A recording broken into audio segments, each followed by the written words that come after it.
السلام عليكم ورحمة الله وبركاته. شماركم هنا كبجمتو تدعوتو عاش عندك ديرتو جرتني جواتني الحمد لله جل جل ربي.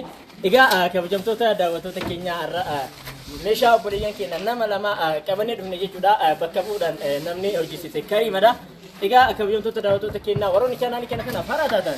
سبسكرايب كو شونغارا channel كنا تكوتا سنينجنا. وروني مو مامنا كنا تاتا نمو تريو تكسني. شير كو داس نيجي إجا كبجمتو تدعوتو تكينا كماركا جتنا نرا نشاء بايي.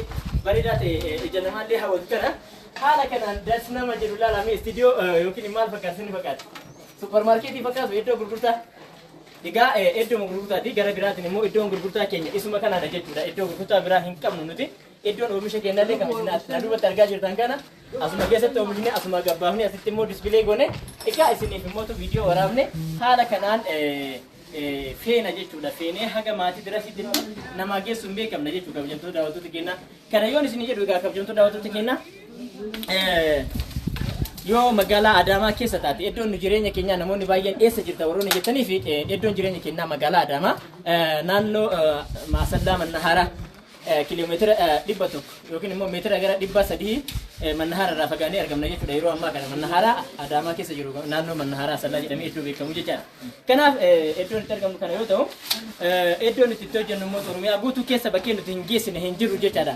Baay'ee meeshaan hagammaa Oromiyaa keessa nuti hin geessin bakkee nuti hin geessin Oromiyaa keessa bakkee manni nuti hin geessin yookiin naannoon nuti hin geessin hin jiru jechuun hin danda'ama.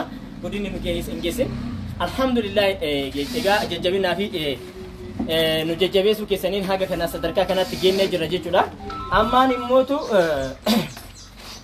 akkuma argaa jirtan kana meeshaaleen kun algaa jira, immootu doolaawatu jira. Asin immoo biffee mana manaan adda addaan ajajatanii jiru jechuudha.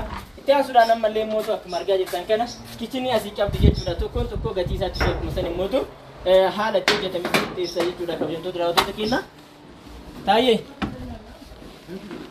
Kanaaf egaa kabajamtoota daawwattoota keenya akkana fakkaata isiniin jedha. Asitti kichinii ishee haala kanaan yoo hojjennuuf isheelleen akkuma dizaayinii isiin nu filattee hirkiteen haala kanaan hojjenneefi jira jechuudha. Kabajamtoota daawwattoota keenya kana fakkaata jechuudha. Kichiniin isii kun meetira tokkoo fi seentimeetira gara 80 jechuudha. Asii kaasee hanga daarii kanaatti uumaawwan irraa hafeen jiru masaabaa asii masaabaa qabdigaa waan tokko tokko keessa kaati jechuudha. Asiin immootu balbala lama kan walirratti cufamutu jira jechuudha.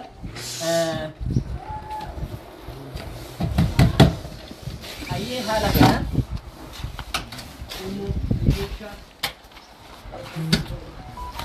haala kanaan sheelfii goonee fi hojjenneefi jira jechuudha. Sheelfiin kun keessaa ka'a yoo barbaade wantoota gurguddaa keessa kaa'uu barbaade sheelfii kana haala kanaan keessaa baasuudhaan meeshaa guddaa as keessa kaa'achuu ni dandeessi jechuudha. Egaa kabajamtoota daawwattoota keenya yoo lakki immoo hin barbaadu immoo meeshaa biraa as keessa kaa'achuudha akkanatti sheelfii godha jette immoo haala kanaan sheelfii godhatte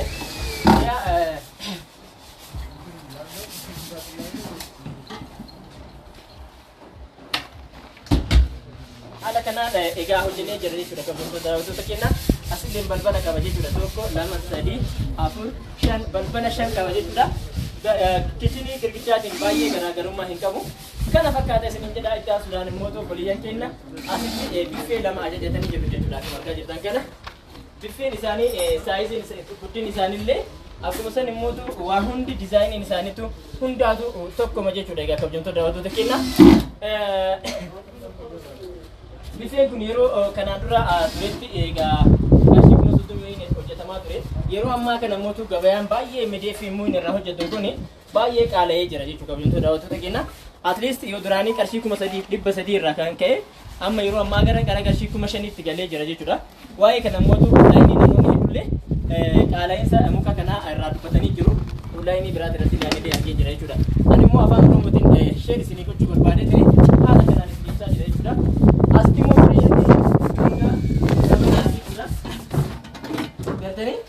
akka barbaadanitti irra deema. Egaa kaameraamaaniin keenya dhagaa biroo iyyaasaa yennu iመስለኛ. Kanaaf akkuma argaa kan asiilee argaa birallee haala kanaan qabdi jechuudha. Mana lamaaf qophaa'ee jira jechuudha. Kabajamtoota daawwattoota keenya baay'ee argaan kun sadiin noo ajajame. Makiinaan hin danda'u yeroo ammaa kana shanuun waan keessatti unatti hin fakkaanne jedhee ni jennaaniin maaliif alatti baasnee yaani ol deebisna jechuudhaan gaduu inni hin baafne jechuudha. Argaa sadii ture. Kabajamtoota daawwattoota keenya kana fakkaata. Yeroo ammaa kana algaan kun doolaarni kun qarshii 42 hojjetamaa jira. Kanaan dura isin garuu kanaa gadiin hojjetamtee jira kabajamtoota daawwattoota keenyaa. Isinillee haala kana keessa beektanii haala yeroo gabaa jiruun dhuftanii akka talabattan isin jedha kabajamtoota daawwattoota keenyaa. Egaa kabajamtoota daawwattoota keenyaa kan isinirraa eegamu maaliif ashaa inda kadir tufatetti filattanii dhuftanii waa tokko osoo hin mufatin waa hunda argattanii akka deemtanii fi meeshaan akkaataa isin barbaadanii hunda keessaniif mana keessanitti akka isin galchinu abdii guddaan qaba yoon jedhu ibsuu hin barbaada jechuudha.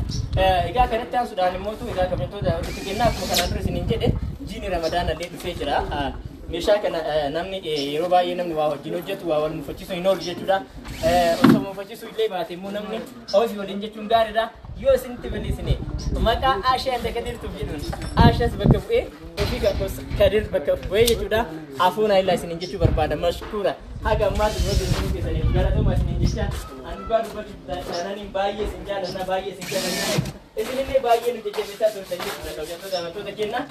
Egaa dolaamni isaanii akkuma argaa jirtan kana asitti balbala lama walirratti ifata. Inni kun yaani miraayaa qaba akka itti hin galin jechuudha. Ganaa itti galchaa jirra. Mee ilaalame namni dhaabbatee uffata namaa waan ta'eef kan itti keessa galu haala kanaan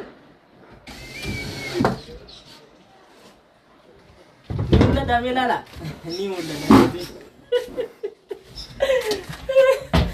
Egaa kabajamtoota daawwattoota keenyaa meeshaan kun meeshaa asliidha yoo isiniin jennu afaan guutuudhaan nuti maaliif meeshaa yoo namaa hojjennu muka tokkoffaa A grade irraa isinii hojjenna jechuudha alhamdulillah.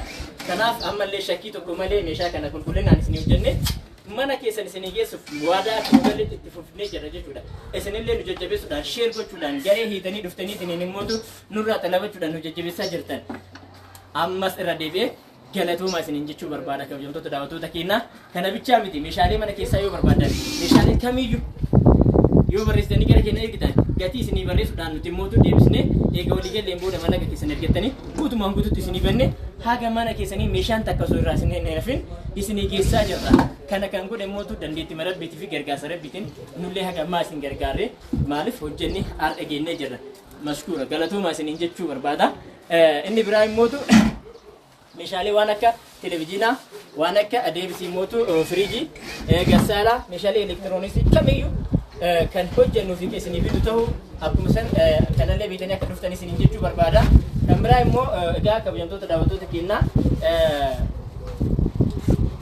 meeshaalee diizaayinii kamiyyuu fakkeenyaaf diizaayinii kana nuti gadhiifnee yoo diizaayinii kana osoo hin ta'in diizaayinii biraa kana biraa biratti argitan yoo kan jiraatu ta'e isin saliinii hojjennee nuti akkasumas diizaayinii isin fedhan saniin osoo waan tokko irraa hin hir'ifne diizaayinii guutuun isinii hojjennee kan isinii galchinu ta'uu afaan guutuudhaan isinii ibsuu barbaada jechuudha kabajamtoota daawwattoota keenyaa. Kana beektanii isinillee mootu akka dhuftan isiniin jedha. Egaa ani yoo hagan isiniin jedhe gahaadhaa isinirraa hooqamtu eeggamaree. Egaa kabajamtoota keenyaa kun itti istaandii haala kanaan banama jechuudha. As keessa waan akka barbaade kaa'atu danda'anii as keessa immoo kun masaabaa qaba. Masaabaa qaba. Kunis masaabaa qaba haala kanaan. Egaa kabajamtoota daawwattoota keenyaa meeshaa qulqulluu jechuun haala kanaan hojjetanii yoo dhiyeessan jechuudha. Alhamdulillah ammallee ni hojjenna. Fuulduras wajjin jirra isiniin jechuu barbaada. Ammaan hanga ammaatti kana hojjetanii guddaa galatoomaa. Egaa Ramadaan illee gahee jira. Ofii Ramadaanaatiif immootu waa hedduutu jira. Ajaja Ramadaanaa mootu namoonni hedduu Arabiyaan Majlisii akkuma san meeshaalee birallee Ramadaan of keessanii bahu hordarirra kan jiru obsaan nu eeggatanii dhugaa dubbachuu yoo taate meeshaan kun yoo xiqqaate ji'a tokko nutti fudhatee jira. Kana bichaa miti meeshaan isaanii meeshaa birallee ka hafeetu jira jechuudha daawwattoota keenyaa. Kanaaf akkaatam ordarii saniitiin ogeessa keenya namoota hedduu fayyadamne baay'isee osoo amma gara duubaa kana gara gallee hojii ilaalle ogeessi keenya miilaalamee jamaan keenya garanaan akkanatti jira jechuudha. Asillee akkuma argaa jirtan kana miilaala baay'ee namaatu jira. Iddoon oomisha keenyallee isa kana jechuudha. Agartanii nama hedduutu jira jechuudha. Salaama jedhame. Hayyee namni amma isin agartan kun TikTokii qaba akkuma san immoo Telegiraamii qaba. Fuula chaanaalii Telegiraamii isaaniillee isinii kenna jechuudha. Kophaa kophaatti hojjettoonni keenya hundi isaanii Telegiraamii qabu. Kaameraamaaniin keenya nu duuba jiran kunillee akkuma san Telegiraamii qabu. Hundi hojjettoota keenya Telegiraamii qabu akkuma san TikTokii qabu jechuudha. Kana beekanii isinillee isaan hundi nama miidiyaati. Miidiyaa kamirraayyuu diizaayinii keessan fittanii yoo dhuftan taate ni hojjenna dhibbatti isiniin jechuudhaan. isiniiftuu barbaada. Meeshaa kana akkatti bifa kana bareechee kan isinii dhufee mootu kunoo kaasin na bira jiru taayee shaambal nama jedhamu kanaadha. Egaa haga ammaatti nu wajjin turuu isiniif guddaa galatoomaa isin jaalanna isin gocha taayee. Assalaamu alaikum warahmatullahi ta'ala wabarakaatuh. Ciao lachuun.